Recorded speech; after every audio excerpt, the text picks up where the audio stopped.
Hola, ¿qué tal? ¿Cómo están? Bienvenidos nuevamente a mi canal. Hoy vamos a hablar nuevamente acerca de la EB2 en EIW, pero voy a hacerlo ahora en español para todo mi público hispano. Voy a agregar subtítulos en inglés, si es posible, para aquellos que quisieran compartir este video con algunos amigos que tienen fuera de Latinoamérica o que no hablan español. Bueno, si están interesados en saber más, entonces sigan viendo. Ok, bueno, entonces vamos a hablar acerca de los requisitos y del criterio que se necesita para aplicar a la EB2 en EIW. En sí los criterios, pues una cosa aparte es el caso, el paquete que tú vas a enviar, que eso también tiene que seguir una rúbrica, y otra cosa son los requisitos que tú tienes que demostrar para que te aprueben la aplicación. Entonces, el primer requisito que tienes que cumplir es de que tú tengas un título avanzado. Cuando digo avanzado me refiero a un posgrado, a un doctorado. Y no tiene que ser en algo en específico. No es que hay solamente los de ingeniería o los de ciencias pueden aplicar a esto. No hay un límite en que tú puedas tener un título siempre y cuando sea un título avanzado. Si tú no tienes un título avanzado y solamente tienes un título de pregrado de la universidad de 4 o 5 años, dependiendo cómo sea en tu país, puedes todavía aplicar, pero tienes que tener 5 años de experiencia relacionada a tu campo de estudio o de trabajo. Entonces, tiene que ser algo, si estás estudiando, o bueno, si estudiaste, no sé, educación, tiene que ser 5 años relacionado a educación. Ok, entonces ese es el primero. Aparte de eso, de una vez que tú ya cumples con ese requisito, hay 3 requisitos importantes que se llaman los 3 prongs de la EB2. Estos 3 prongs, el primero es más relacionado en sí al campo en el que tú estás trabajando, ¿no? Ese campo tiene que tener mérito sustancial o importancia nacional. Y bueno, también hay unas personas que han estudiado tal vez administración o tienen lo que es conocido como el MBA.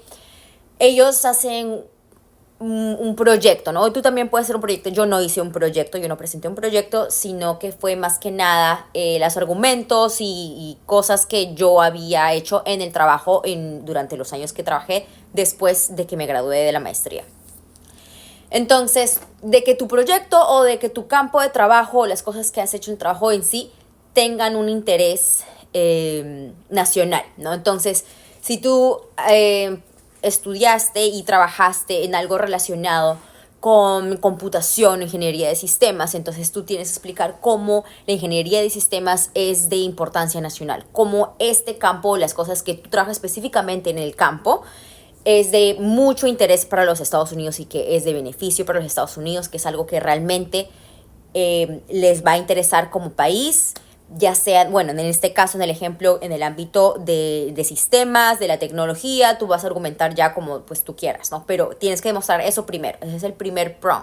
El segundo prong viene a ser lo que es que tú como persona, ya como profesional, tienes que estar bien posicionado para poder avanzar el proyecto o el trabajo que tú estás proponiendo, ¿no? Entonces, digamos, usando el ejemplo de la persona trabajando en ingeniería de sistemas, tú tienes que decir que, bueno, yo sí estoy en una posición que ya viene que ser que yo tengo las calificaciones requeridas para yo poder seguir avanzando en este campo de trabajo, ¿no? Aquí se va a evaluar más que nada lo que son tus calificaciones, como dije, y la capacidad que tienes tú para poder llevar a cabo esta propuesta de proyecto o el trabajo que tú quieres continuar trabajando en los Estados Unidos, ¿no? Entonces puede ser, claro, tu educación, de qué manera tú estás entrenado especialmente. Puedes mencionar tus certificados, que yo tengo el certificado en esto, A, B, C, D, E. Entonces eso me hace a mí una persona muy capaz, una persona que está en una posición comparado con otras personas que no tienen esa capacidad, que no tienen ese entrenamiento, que yo trabajé con estas personas que son top en mi campo académico o en el campo de trabajo, que tienen mucha experiencia, yo aprendí de ellos.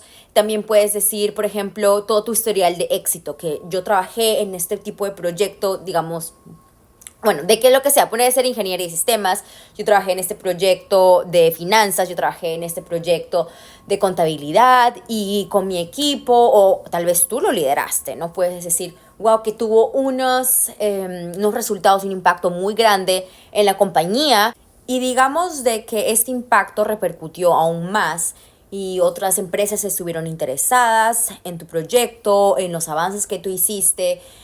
Todo eso es importante, todo eso quiere decir de que tú como profesional, como persona, tú puedes avanzar este trabajo, estás en una buena posición para poder seguir avanzando, para poder seguir progresando en este campo que es de interés nacional en los Estados Unidos.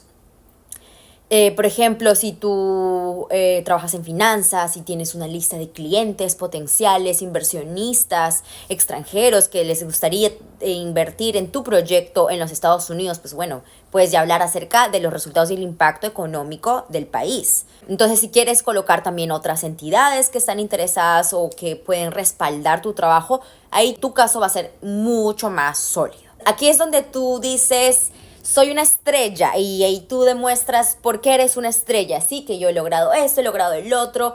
Aquí tú colocas todos tus logros. Esto es la parte, yo diría que es una de las partes tal vez más difícil o donde más rechazan a veces, no rechazan, pero envían una carta para las personas cuando no pueden cumplir un rubro y dicen tienes que enviar tienes que enviar further evidence, que es tienes que enviarnos más evidencia de por qué lo que tú dices sí está respaldado, ¿no? Entonces, aquí tú tienes que poner todo, cuando digo todo me refiero a todo lo que pueda demostrar de que tú eres una persona muy capaz, que tú eres una persona estrella. Si eres nuevamente un contador, entonces tienes que ser el mejor contador de tu país, ¿no? O de tu empresa por lo menos, ¿no? De que, bueno, uno siente a veces de que estás exagerando un poco, ¿no? Pero tampoco te estoy diciendo que mientas, no mientas. Pero así como uno puede decir ciertas cosas que suenan un poquito más bonitas en el currículum vitae, puedes estar, no sé, trabajando en servicio al cliente, en el teléfono, pero pues en palabras tú lo vas a hacer sonar como que bueno, que yo sé tener relaciones públicas o que yo puedo trabajar muy bien con los clientes, yo he vendido tanto y tanto en porcentaje, ¿no? No vas a decir que has estado en el teléfono 8 horas al día, ¿no? Entonces, de la misma manera vas a hacerlo en tu aplicación. Y aquí, como te digo, es donde brillas, ¿ok? Ahora eso fue el número 2. El número 3, esto es muy importante porque como este es el NIW, quiere decir que es de interés nacional, tú no estás aplicando con ningún trabajo te está respaldando, solo tú misma con tus logros y tu trabajo, ¿ok? Entonces el número 3 viene a ser ¿cuál es el beneficio para los Estados Unidos? El hecho que tú no necesites una certificación laboral, ¿no? Aquí puedes colocar muchas cosas como, por ejemplo, ¿no? Que no necesitas una oferta de trabajo para poder hacer tantos logros en los Estados Unidos, que es más, esperar a entrevistarte con uno y otro y otro y otro trabajo es una pérdida de tiempo, porque realmente tú deberías empezar a trabajar ya mismo, porque los Estados Unidos está perdiendo el profesional del año en ingeniería de sistemas, en educación, en psicología. Entonces tú tienes que decir, mis logros profesionales son tan exquisitos, ¿no? Soy tan estrella que entonces, ¿para qué los Estados Unidos va a hacerme pasar por todo este proceso de certificación laboral? No tiene sentido, soy una persona muy excepcional. El Estados Unidos va a decir, en conclusión, tú tienes que decir, en conclusión, no necesito yo una certificación laboral por A, B, C, D, E. Eso es lo que el PROM 3 implica. Que tu propuesta o que tu trabajo beneficia tanto al país y tu experiencia es tan necesaria para el éxito de educación, de psicología, de ingeniería de sistemas, de ingeniería civil, es tan crucial para este campo que yo puedo renunciar al hecho de necesitar una oferta laboral o una certificación laboral que no necesito. Yo puedo... en inglés se utiliza esa palabra, el waiver, ¿no? You can waive it. Me puedes quitar esto porque yo paso por encima de esos requisitos, porque yo no soy el trabajador cualquiera, yo no soy un contador cualquiera, yo no soy un profesor cualquiera, yo no soy un empresario cualquiera, ¿no? Mi empeño, mi propuesta de trabajo tanto beneficia al país que yo no necesito de esta certificación laboral. El oficial de USCIS que va a revisar tu caso se va a enfocar en estas 3 cosas. tú no hables de nada más. Estas 3 cosas tienes que demostrar. Él va a decir, cumples el 1, check. Cumples el 2, check. Cumples el 3, check. Tienes un título avanzado o un bachillerato o un pregrado más 5 años de experiencia, check. Aprobado. Aprobado. Pero aquí viene pues ya, eso es en sí lo de la EB2 Luego viene lo que es en sí las cosas que tú necesitas presentar en tu paquete, en el caso, ¿no? Para demostrar que el 1, 2 y 3 y lo del el título avanzado, que es correcto, que todo es cierto, que todo te lo den check, tú tienes que demostrar evidencia, que es algo que yo también ya he mencionado en mi video anterior, que la evidencia es lo más crucial aquí. Tú no puedes decir que sí, que yo soy lo más top en ingeniería hidráulica. Y luego ellos dicen, ok, a ver, muéstrame, pues, ¿por qué dices eso? Por eso te dije que no mientas, sino que tú tienes que decir las cosas de una manera que, claro, que suene bien, que tienes que mostrar todos los beneficios para Estados Unidos, el por qué. Tienes que recursártelas buscando cada ángulo de cada argumento que pueda ser persuasivo para los Estados Unidos. Pero tú tienes que demostrar el qué, el cómo. ¿Qué artículo estás utilizando para demostrar eso? ¿Dónde dices que fuiste tan guau de que te postearon una revista en México que eran los top, no sé, tipo Forbes? Muestra el cover de la revista, muestra el artículo, muestra tu certificado, muestra obviamente pues tu título universitario, ¿no? De tu país. Muestra también, y bueno, título universitario tiene que ser pues con los credenciales y todo que sea válido en los Estados Unidos, ¿no? Tienes que mostrar en cartas de tu jefe que efectivamente tú trabajaste en tal y tal lugar y tú lograste los porcentajes que tú dices que lograste, que si llevaste a la compañía unas ventas grandísimas y que hiciste que sus profits sean gigantescos y quisiste crecer, ¿no? al equipo y tuviste unos cambios, wow, todo tiene que estar respaldado. Entonces, en tu paquete vas a tener pues tus formularios, ¿no? Que son importantes, nunca te olvides un formulario. Lo peor que te puede pasar es que te devuelvan tu paquete porque te olvidaste agregar una página en tu formulario, porque no firmaste algo. No.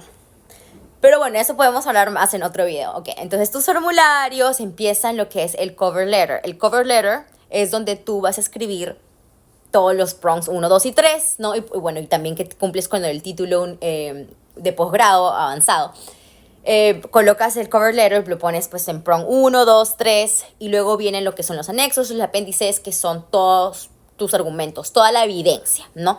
Ahí vienen los screenshots, los pantallazos, los correos, la prueba, el título, las cartas de recomendación. Eso sí también vas a necesitar, que eso sí es un requisito para la aplicación. Necesitas cartas de recomendación. Son 2 tipos de cartas que vas a necesitar. No me refiero a 2 cartas en total, 2 tipos de cartas. Que son de personas que te conocen, que han trabajado contigo, pues colocar ahí a algún colega, a un supervisor, a un jefe que hayas tenido. Y el otro tipo de cartas son que le llaman el Expert Opinion Letter, ¿no? Que son personas que no te conocen, pero pueden hablar del trabajo que tú haces o que has hecho. Ahora, puedes enviar entre 4 a 8 cartas, mezclando estos 2 tipos de recomendadores. Yo envié 5. Envié 3 de personas que me conocían y 2 de personas que nunca habían trabajado conmigo. Los de USCIS van a poner más peso sobre el Expert Opinion Letter. ¿Por qué? Porque no te conocen. No, son personas que no tienen ningún conflicto de interés. No te tienen ninguna estima de que, ay, sí, que mi amigo, que yo trabajé con esta persona por tanto tiempo, entonces quiero que se quede en Estados Unidos si es que trabajas o trabajaste en los Estados Unidos. Pero esta persona es una persona objetiva, es una persona que no ha trabajado directamente contigo. Y yo puedo hablar un poquito más acerca de mi experiencia, de cómo fue que yo les escribí a estas personas para que escribieran mis cartas de recomendación. Puedo hablar en otro video, pero ese es el tipo de persona, el tipo de experto que tiene que escribir estas cartas para ti. Ahora, esas cartas de recomendación también son evidencia, porque en tu cover letter vas a hablar que citando la evidencia, citando las cartas, citando todo lo que tú vas a colocar, en la evidencia del apéndice tal, el recomendador, el experto que sin conflicto de intereses, no que un experto objetivo, dijo que mi trabajo era, y pones en comillas, ¿no? Uno de los proyectos más exquisitos que he visto yo en la economía o en la microeconomía, que realmente va a dar un impacto social o en los precios de los productos agrícolas o en bienes raíces. Eso va a decir el experto, o bueno, la persona que escriba la carta, lo colocas tanto. Entonces dices, yo soy esto, y esto está respaldado por las palabras de este experto, ¿no? Según lo que él dice, él también corrobora lo que yo estoy diciendo. Es tal cual una tesis. Pones tu tesis, tú dices tu argumento y pones entre comillas de dónde viene ese argumento, ¿no? Como de artículo tal, de qué proyecto, de qué otro trabajo de investigación. Y lo colocas en paréntesis de dónde viene, igualito. Y continúas con tus argumentos y por qué estás llegando a la conclusión demostrando los 3 prongs, ¿ok? Entonces, formularios, la cover letter, que es la carta de presentación con los 3 prongs dentro. Después viene la evidencia, incluyendo en la evidencia están las cartas. Y ese es tu paquete. Eso es tu paquete, eso es todo lo que vas a necesitar. Suena obviamente como que fácil, ¿no? Pero en sí de los requisitos que tiene, pero demostrar cada cosa realmente tiene su juego, tiene su trick ahí que tú tienes que casi yo sentía como que tenía que ponerme en la cabeza de los de USCIS y que si pongo esto van a pensar esto, que van a pensar, estoy sonando suficientemente persuasiva. Gracias a Dios, sí lo fue. Entonces espero que ustedes también, esto les pueda ayudar muchísimo para que ustedes se puedan animar y avanzar con los requisitos y tal vez les pueda dar una idea de, ok, a qué personas les puedo escribir para que me escriban una carta o hacer una lista, ¿no? Como este experto me interesaría, si tal vez me escribiera una carta, no sería lo máximo. También puedo hacer un video acerca de qué tipo de expertos tienen mayor peso para USCIS. Y bueno, entonces así vas pensando, también tal vez esto te pueda ayudar a poder hacer un poquito más de estrategia acerca de tu caso. Entonces espero que esto les pueda ayudar muchísimo.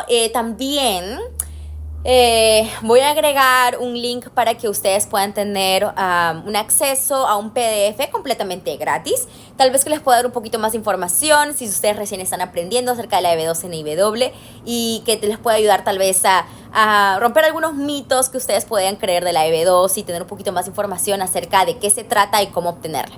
Bueno, espero que esto les pueda ayudar y apúntense, es completamente gratis y me dio mucho gusto hablar con ustedes. Espero verlos en el próximo video. Muchas gracias. Chao, chao.